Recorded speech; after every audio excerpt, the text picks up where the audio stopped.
ANFS channel ကိုအလုံးကိုကြိုဆိုပါတယ် ကဲဇလန်းကဒီလိုစတယ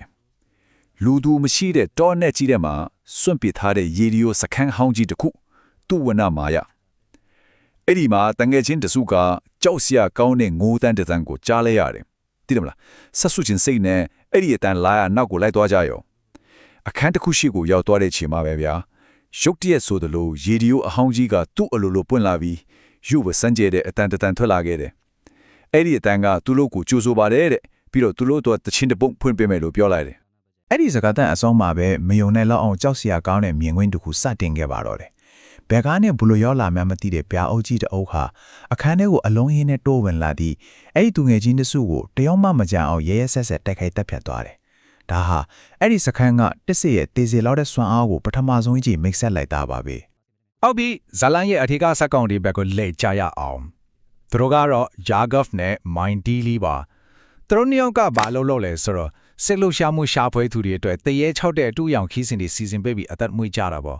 ဒါပေမဲ့အခုသူတို့ထွက်မဲ့နောက်ထပ်ခီးစင်ကတော့သူတို့ထင်တယ်လို့အတူရောင်ဖြစ်မလာတော့ပါဘူး ဆိုတော့ဒီတစ်ခေါက်ခရီးစဉ်မှာယင်ကသူတို့စီစဉ်တွေကိုတိတ်မယုံတဲ့ဖောက်တဲ့ဟောင်းဘီဟာရီကပြန်ပါလာတဲ့အဲ့တော့လိန်လည်မှုမရှိဘူးဆိုတာကိုတက်တက်ပြဖို့နောက်သွားမဲ့နေရာကိုမဲနိုင်ပြီးရွေးချယ်ဖို့ဆုံးဖြတ်လိုက်ကြတဲ့ကန်ဒီယာကမျက်နှာသာမပေးခဲ့ဘူးလို့ပဲပြောရမလားဘီဟာရီမဲနိုင်လိုက်တဲ့စာရွက်ပေါ်မှာရေးထားတာကသူ့ဝနာမာယာရေဒီယိုစခန်းနဲ့ဒီနာမည်ကိုကြားလိုက်ုံနဲ့မိုက်သီလီတယောက်အချက်ချင်းမျက်နှာတွေစုပ်သွားတယ်ဘာလို့လဲဆိုအဲ့ဒီနေရာရဲ့ကြောက်စရာကောင်းတဲ့သမိုင်းကြောင်းအမှန်ကိုသူမတယောက်ပဲသိနေခဲ့လို့ပါပဲ သူတို့အဖွဲ့အထဲကိုရောက်သွားတဲ့အချိန်အစီအစဉ်တိုင်းဟာတာလုပ်ပြီး6လန့်ပိုပြင်ဆင်နေတော့မှာပဲတကယ်အဖြစ်ပြက်တွေကစတင်လာပါတော့တယ်မိဒီအလုံးယူတီးထလင်းလာတယ်ရေဒီယိုကသူ့အလိုလိုပွင့်လာပြီးသူတို့ကိုကြိုးဆိုချောင်းထပ်ပြောလိုက်ပြန်တယ်ပြီးတော့အစိုးဆုံးကသူတို့ရဲ့တခုတည်းတော့ထောက်ဖောက်ဖြစ်တဲ့ကားကိုမီးရှို့ဖျက်ဆီးပြီးအလုံးကိုအထဲမှာအရှင်းလက်လက်ပိတ်လောင်လိုက်ပါတော့တယ်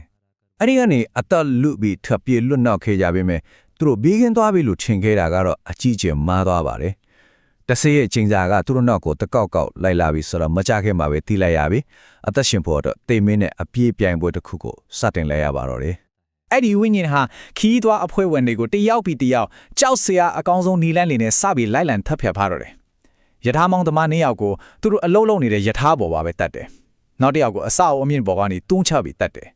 လူသမှုတိုက်ရဲ့အဆုံးမှာသူ့ရဲ့အမအသားတစ်ခုကိုခြံထားခဲ့တယ်အစိုးဆုံးကတော့ရေဒီယိုကနေတဆင့်နောက်ဘသူအလဲလဲဆိုလာကြိုတင်ချင်းညာပြီးကြံရက်သူတွေကိုစိတ်ပိုင်းဆိုင်ရာပါနှိမ့်ဆက်နေတာပါပဲ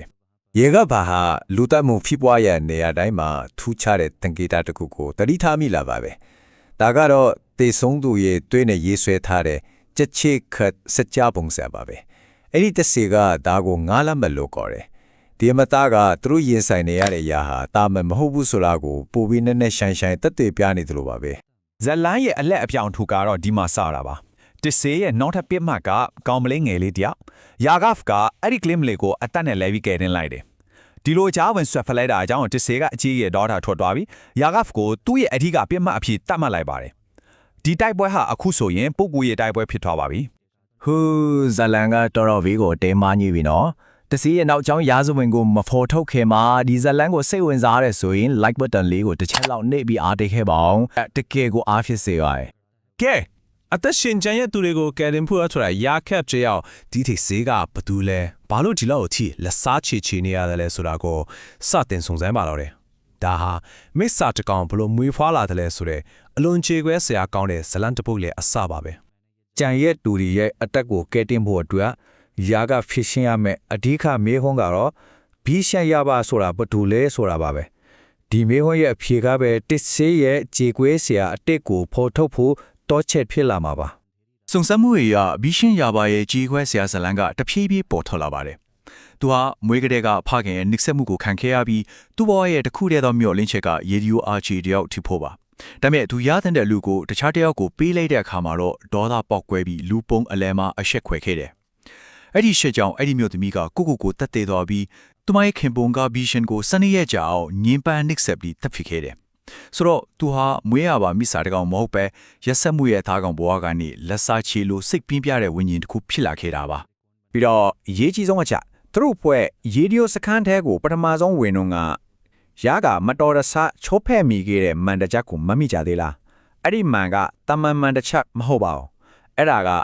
တိတ်ဆေကိုသူ့အမေနဲ့ဆက်သွယ်ပေးတဲ့ကခုတဲ့တော့ယာဖြစ်ပြီးအဲ့ဒါကိုဖျက်ဆီးလိုက်တာဟာတိတ်ဆေရဲ့မထင်ချုံနိုင်တဲ့ဒေါသတွေကိုလွန်စော်လိုက်တယ်လို့ဖြစ်သွားခဲ့တာပါတဆေရဲ့နောက်ကျောင်းနဲ့သူ့ရဲ့အားနည်းချက်ကိုသိပြီဆိုတော့ယာကဘာဒီချိန်စားကိုအဖြစ်တိုင်အဆုံးသတ်ဖို့တန်တရာပညာရှင်တယောက်ရဲ့အကူအညီနဲ့တဆေနှင့်ဖို့နောက်ဆုံးချိန်စ조사ပါတော့တယ်ဝင်းရင်ကိုထောက်ချုပ်စင်ပြီးကျန်းရဲ့တူတို့ကိုကဲတင်ဖို့အတွက်ယာကဖနေမထက်ကင်မှာအရေးကြီးတဲ့ PC 3ခုကိုစုဆောင်းရပါမယ်အဲ့ဒါတွေကတော့ရထားလမ်းနာမှာမြုပ်ထားတဲ့ပြီးရှင်းရဲ့အိုဝမ်ခွန်ရေရတာဝတိုင်ဘော်ကလက်ခံဆက်ပြီးတော့ US ဆန်ကျတဲ့တတိယ PC တစ်ခုတို့ပဲဖြစ်ပါတယ်အထွတ်ထိပ်တိုက်ပွဲမှာတော့ယာကဖာတဆေကိုရုပ်ပိုင်းဆိုင်ရာအရာတိမကပဲစိတ်ပိုင်းဆိုင်ရာအရာပါတိုက်ခတ်ရပါတယ်ဘီရှန်ရဲ့ဝိညာဉ်ကသူ့ခန္ဓာကိုယ်ကိုတိမ့်ပိုက်လိုက်တဲ့အခါသူ့စိတ်ထဲမှာငယ်ဘွားကသူ့အမားကြောင့်ဖာကင်ဖြစ်သူတိတ်ဆုံးခဲ့ရတဲ့အဖြစ်ဆိုးကိုပြန်လဲရင်ဆိုင်ခဲ့ရတယ်သူ့ရဲ့အဖြစ်ကိုရင်ဆိုင်ပြီးစိတ်ကိုပြန်လဲထိန်းချုပ်နိုင်ခဲ့မှသာဝိညာဉ်ကိုတံပြန်တိုက်ခိုက်နိုင်ခဲ့ပါတယ်အဲ့ဒီခိုက်တန်းမှာပဲလျှို့ဝှက်စမ်းကြတဲ့တတိယပစ္စည်းဖြစ်တဲ့လက်ကြားတစ်ခုလည်းထွက်ပေါ်လာခဲ့ပါတယ်ယာကဖက်ဟာလိုအပ်တဲ့ပစ္စည်း၃ခုစလုံးကိုအတုံးဖြူကီတန်တရပညာရှင်ရဲ့အကူအညီနဲ့ဘီရှင်ယာဗာရဲ့ဝိညာဉ်ကိုအိုးတလုံးဖက်မှာအောင်မြင်စွာပိတ်လှောင်နိုင်ခဲ့ပါတယ်ဒီလိုနဲ့ယာကဖန်နဲ့မိုင်းတီလီတော့ addition လွမြောက်ခဲ့ပြီးကြောက်မဲ့ဖွယ်ရအဖြစ်ဆိုကြီးကိုအဆုံးသတ်နိုင်ခဲ့ပါပြီဒါပေမဲ့ဇလန်ကဒီမှပဲမပြီးသေးပါဘူးအရာအားလုံးပြီးဆုံးသွားပြီလို့ချင်းရတဲ့အချိန်မှာမဖြေရှင်းနိုင်တဲ့ကြောက်စရာမိခွန်းတစ်ခုကြံ့နေခဲ့တယ်ဘီရှင်ရဲ့မိကသူ့ကိုမွေးပြီးရှင်းဆုံးသွားတာဆိုရင်သူကမန်ထဲမှာသူ့အမေကိုဘယ်လိုလုပ်ပြီးမြင်နေရတာလဲဇလန်ရဲ့တုံလို့ဆရာအကောင်ဆုံးအဖေကတော့ဘီရှင်ဟာမန်ထဲမှာသူ့ပုံရိပ်ကိုကြီးနေတာမဟုတ်ပါဘူးသူ့မေရဲ့ဝိညာဉ်ကသူ့နောက်မှာအမြဲတမ်းရပ်နေခဲ့ပြီးသူမြင်နေခဲ့တာကအဲ့ဒီဝိညာဉ်ဖြစ်နေခဲ့တာပါဆိုလိုတာကနောက်ထပ်ဝိညာဉ်တစ်ကောင်ကသူ့ဘဝတစ်လျှောက်လုံးသူ့ကိုလွှမ်းမိုးပြီးဒီလက်ဆက်ချေမှုကိုဖြစ်အောင်နောက်ွယ်ကနေဖန်တီးနေခဲ့တာပါပဲနောက်ထပ်စိတ်ဝင်စားစရာကောင်းတဲ့ရှင်းလင်းတင်ဆက်မှုလေးကိုလက်မလွတ်အောင် ANFS channel ကို subscribe လုပ်ထားလိုက်ပါနော်နောက်တင်ဆက်မှုတစ်ခုမှပြန်ဆိုကြပါမယ်